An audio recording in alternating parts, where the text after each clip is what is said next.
Хүүхдээ дүүтэй босгох гэж байгаад хэвэн бэлтгэв. Эхний яриагаа хийхэд хамгийн тохиромжтой цагийг сонгоорой. Хүүхэд цадсан, амарсан байхан дээр.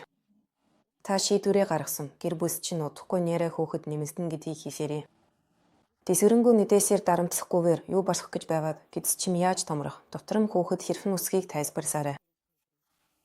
Харин хүүхэд гэдсэнд байгаа бүх сул зайг эзэж дуусах үедээ зүрх цагам ирнэ.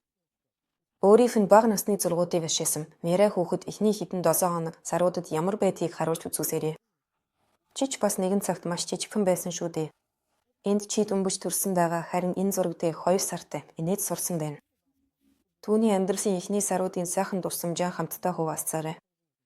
Хүүхдэд хариуцлагатай шийдвэрүүдийг бүү даатгаарай. Дүүгийнх нь нэрийг яаж өгөх, бор нь хаана байх гэх мэт. Эдгээр асуудал бас зөвхөн таны хариуцлагын хүрээ юм.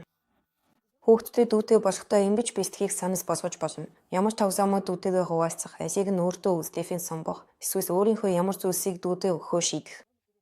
Хүүхэд төрөхөд бэлэг өгөх нь заншилтай. Чи зураг зурч болно. Бид хамтдаа гэр зургийг нэрээгийн орон дээр үүсгэе. Хүүхэд өөрийгөө энэ үйл явдалд оролцож байгаагаа мэдрэхийн тулд түүнийг хамтдаа хит авианд аваач. Мөн хүүхдтэйгээ хамт дэсвэрт очиж нэрээ зориулж давсаам самбах боломж олгоорой.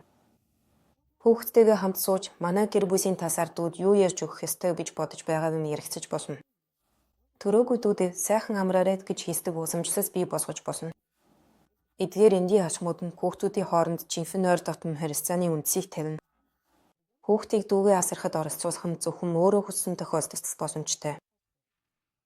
Түүний чадах хэмжээнд насанд нь тохирсон байдлаар оролцуулах хэрэгтэй. Хүүхэд дүү нартай хор хөнөөс өвчрүүлэхгүй байхын тулд түүний сэтгэл хөдлөлийг илэрхийлэхэд нь тусаарай. Тэрээр уурлах, батаархах, гомдох ихтэй байх ёстой. Түүнд ингэж хийсээрэй. Чиний уурсаж байгааг ойлгож байна. Дүү чинь тэгж чанга уйсаад би ч бас энэ чимээнээс засгаж байна. Өрөөний хаалгаа хаагаарай. Чимээгүй босгоё. Харин би дүү чинь тайвшруулахыг хичээе.